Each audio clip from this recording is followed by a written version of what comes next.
Hello, and welcome back to the Chasing Poker Greatness YouTube channel. In this week's episode of Tactical Tuesday, we're going to be taking a closer look at two of my hands where I decided to check raise the river for value. If you've ever gone to the river with a really strong hand and asked yourself whether the best way to extract the maximum from your opponents is by doing the betting yourself or by going for the tricky check raise, today's episode is for you.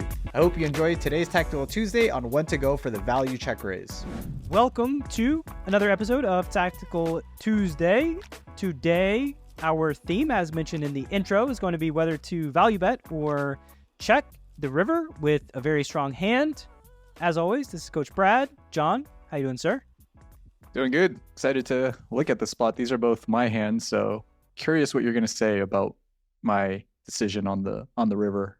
Guess we're kind of giving a lot away about the flop and the turn, but both of these hands do get to the river, so have we ever done Tactical Tuesday that like with a hand that doesn't make it to the river? I don't know if we've ever done a single hand that didn't make it to the river.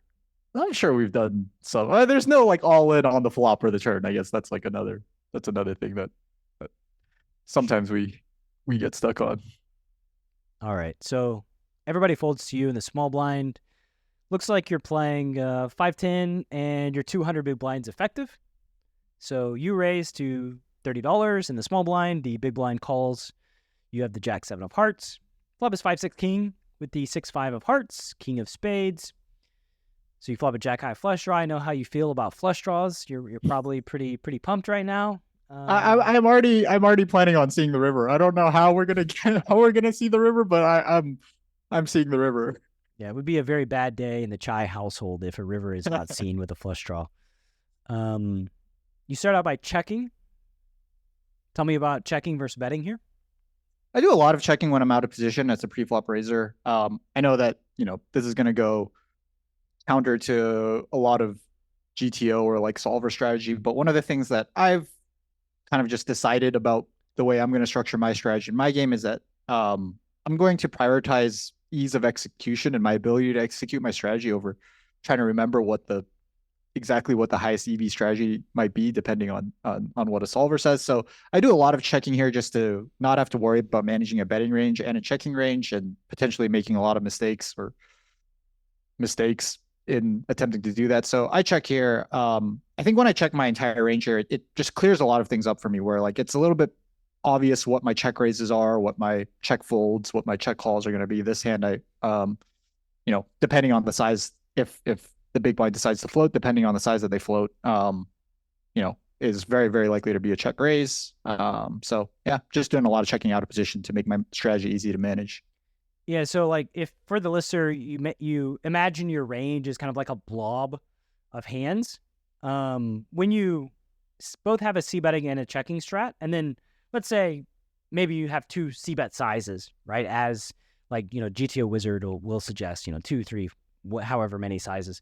You're splitting that blob into different parts. So, if you have a checking and a betting, you're splitting your range into bets, into checks, and then bet 30, bet 50. You're splitting it 2 more times into bet 30, bet 50. And you have to be able to manage all facets of your range, every single one of these blobs. What John's saying is he just checks range here so that he doesn't split anything. And he knows like what hands he's going to check raise. He knows what hands he's going to check fold. He knows what hands he's going to check call. And in that way, he can execute a more simple strategy that may lose some EV compared to the solver derived strategy, but gains, EV back just by virtue of him being able to execute it in real life, which is not a thing that I think lots of people really put a lot of thought into. Is like, what's the EV loss here of messing up this multi-size, multi-action strategy out of position? What's the downside? Where in a lot of situations, there's really extreme downside, to be honest, and a lot of upside to deploying the simple strategy. And that's just how, a simple strategy generally outperforms. A simple strategy that you can execute will outperform a complex strategy that you just can't execute. So with all that said, John checks, big blind checks. You turn a heart. Well done. Should have bet the flop. What were you thinking, knowing that you're going to turn a flush? Turns a tray of hearts, so 3, 5, 6. You actually have a straight flush draw. What now? So I might start just going for value here and come out with a big turn bet, big turn delay C bet. Yeah, I mean, not much to talk about here. I have a flush. I would like money to go into the pot. And I think there are lots of hands that the big blind is going to call, but maybe not bet themselves. Lots of pair plus draw type hands, maybe a hand like ace 6 with the ace of hearts doesn't bet the turn, or 4-5, 3-4, 6-4, 7, 6-7, those types of hands I think will all certainly call a bet, but might not bet the flop, or sorry, bet the turn. So want to just try to start getting value from that range plus their range that would bet the turn. Maybe that range decides to raise and we get to put in tons of money on the turn. So, and guess what? Because you checked your range on the flop, when you bet the turn, you have flushes. Well done. So you bet 75% here. I think I probably could have. I think you probably could have gone bigger. Pot, even overbet potentially, target there, like, pair plus draw, as you said, are might be price insensitive, but can't really say much about 75%. River is a 4 straight, so 7 of clubs. So we have 3, 5, 6, 7. King with 3 hearts and a 4. Any 4 makes a straight. 8, 9 is also a straight. So there's 145 in the pot. Villain has 1,800 behind. Now we've got a decision here to bet the river, to check the river. Yeah, tell me what your thoughts are. If you get to, you've gotten to the river in this manner, what would your framework be for, like, should I check this hand and go for a check raise, or is it better to just bet the river myself and try to get bluff caught? The first question that comes to mind is, like, will the hands that I'm targeting bet themselves? So, there's 2 pair bet the river, for instance, like, King 7. Will King 7 bet the river versus a check? I think they will. I think the hands that you target when you bet are going to be like King Jack, King 10, maybe a hand like 7, 8 that like river's a pair. Ace 6, Ace 5, those types of hands will call 1 bet potentially. But realistically, I have a nutted hand, so I would like to play for more money than 1 bet. I would love to play for 2. I don't think you get raised by like a straight, for instance, if you bet. And so, like, there's really no path to play for 2 bets, other than, a way that you probably don't want to play for 2 bets, which is bet big on the river and get raised, which is like, feels really, then you can't, you're never playing for 3 bets at that point, because it's just hard to get called by worse. So I think, like, here for me, that question of, like, will the hands that I'm targeting, if I bet big, value bet themselves? Answer is probably yes. I would check and just go for a check raise. Nice. Yeah, that's pretty much the same line of thinking that I had. It's funny that you sort of, the way you, or not funny, I think it's interesting that the way you think about this spot is just like, hey, I have a hand that wants to play for 2 bets, and one of the cleanest ways to play for 2 bets is to just start by checking here, let them bet, and we put in the second bet ourselves. Just doing a lot of watching the World Series of Poker these days, since it's WSOP time, and it's something that I see a lot of really good limit players doing in the limit games, is realize, like, okay, like, I have a hand that, like, wants to play for more than 1 bet here. Like, what's the, I feel like in limit, it's a little bit more clean cut, where it's just like, yeah, you're just playing for individual units, individual bets. And, like, I have a hand that wants to play for 2 units, and yeah, just seeing the creative ways they find to play for 2 bets or even play for 3 bets by just, donking the river and getting raised and being able to put in a bet 3 bet. Yeah, my mind, that's kind of what the impetus for this episode was. It's something that I've been noticing a lot of watching the World Series of Poker streams and seeing, like, yeah, limit players are just really, really good at thinking in these terms. Wow, you're watching the limit tournaments on. Sometimes it's just 50K Poker Players Championship. A lot of the games are limit games, and that's fair. That's fair. I'm not tuning into, like, limit hold'em. I guess I'll say that. Funny enough, we're probably dating this episode for the listener as to when we're recording it, because this will probably be released sometime in, like, the early August when WSOP's been over. But yeah, it's similar to, like, you have a very high value hand. You would like to play for as much money as possible, which means that you would like to play for 2 bets. And the times that you play for 2 bets are going to be exceptionally valuable and generally exponentially more valuable in no limit because of the size of the pot. And so the times that you get to play for a lot more money outweigh the times that, villain just checks behind and you play for 0 bets, right? In the same way that modern NBA has changed to more 3-point shots. Well, it's because the reward of shooting a 3-point shot is 50% greater than shooting a 2-point shot, right? So the reward here of going for, a 3-pointer by playing for 2 bets outweighs, just betting the river and just getting playing for a long 2, right? So anyway, all that being said, looks like you do find the check. Well done. Villain bets big, which is really nice. I think that maybe villain has some ace X with the ace of hearts here. That's another benefit we didn't think about or we didn't discuss. Is it villain can bluff? They can put in money with hands that they otherwise might not put in money with their ace of hearts, 9 of spades on the river. You go ahead and check raise massively to 489. And villain does call, presumably not with the ace-9. They do have a straight, so I would consider this to be, good, max value. Yeah, good example of a hand the type of hand that you brought up where it probably doesn't raise if I bet the river. Don't really see a 4 finding a raise on the river all that frequently, and so yeah, it's definitely a hand that would have likely just called had we bet the river, but is definitely going to bet when we check and can find a bet call on the river for much more money than we would have made if we had just bet the river ourselves. Very nice.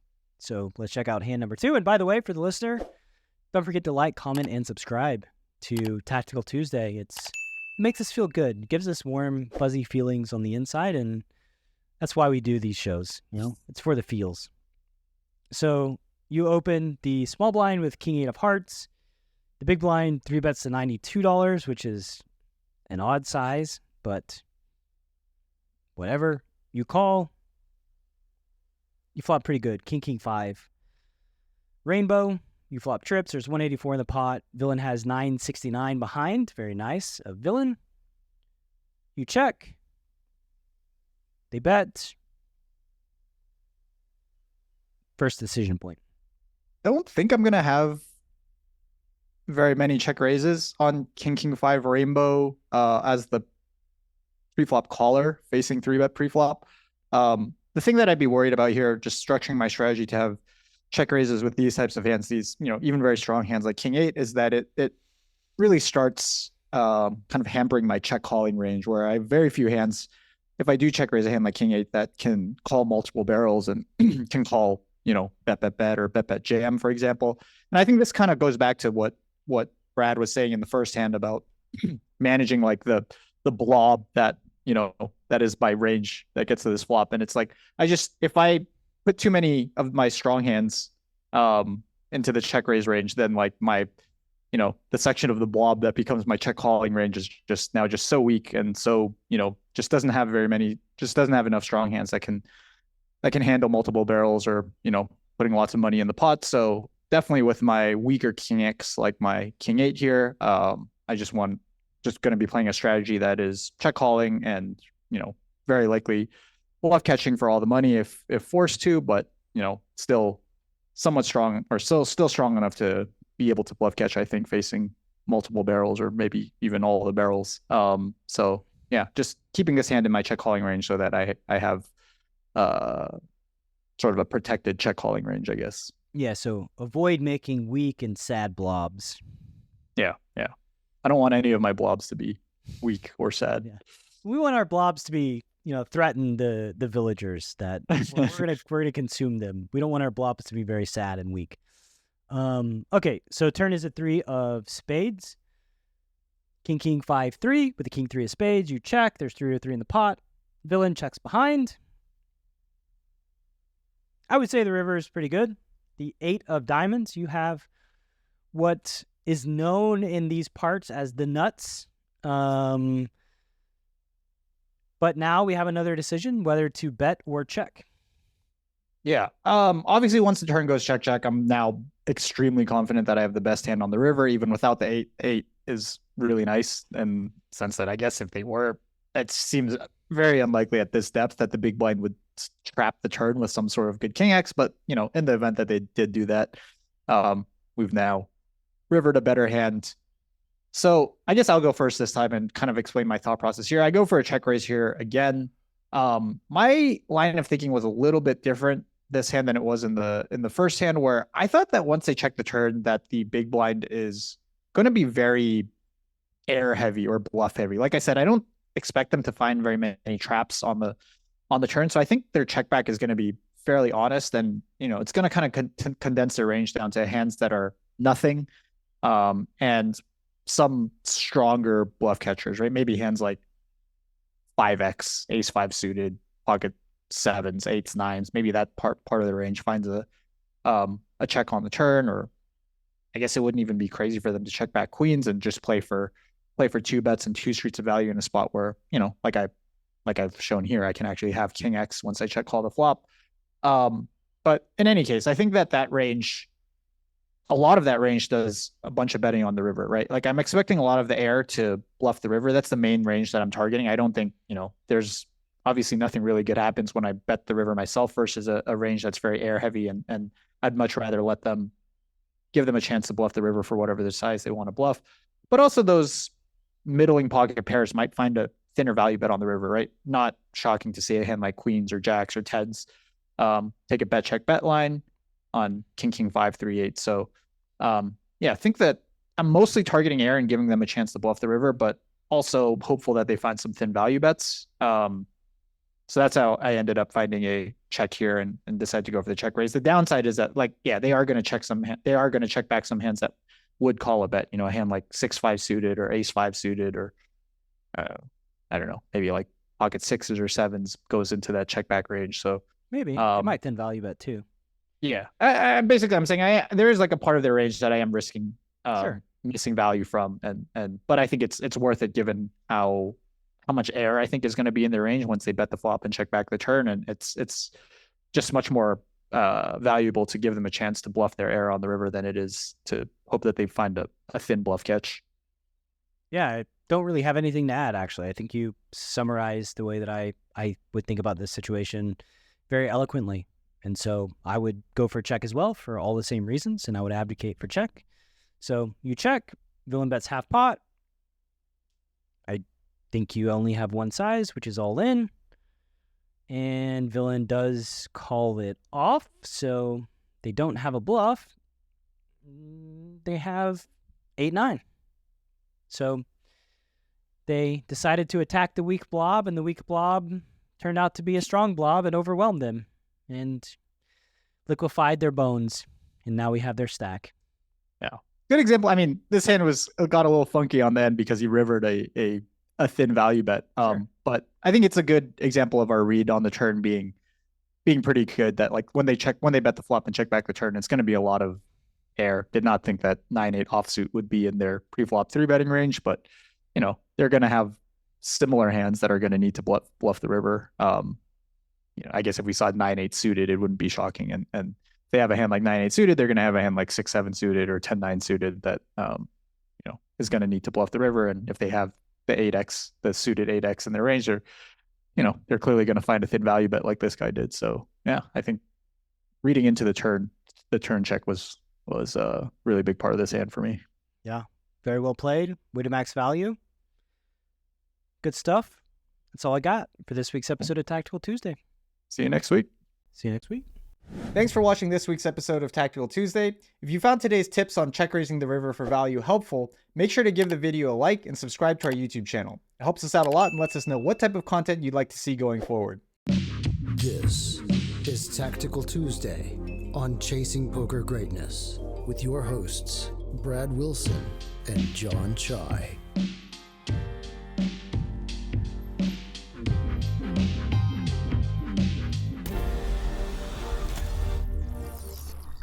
Coach Brad approved. Are you a lone wolf searching for the ultimate pack? The CPG Wolf program is a close-knit brotherhood hell-bent on one thing only: chasing poker greatness. Powered by bleeding-edge wolf strats and led by Coach Brad and his lieutenants, CPG Wolves are systematically prepared for almost any spot they'll encounter on the green felt. If you want to plug into an elite team and have a step-by-step game plan to realize your full poker potential, you can apply at cpgwolves.com. Space is limited, and the pack is only as strong as its weakest member. So only the hungriest, grittiest, and most driven will be accepted into the program. Applications are open at cpgwolves.com.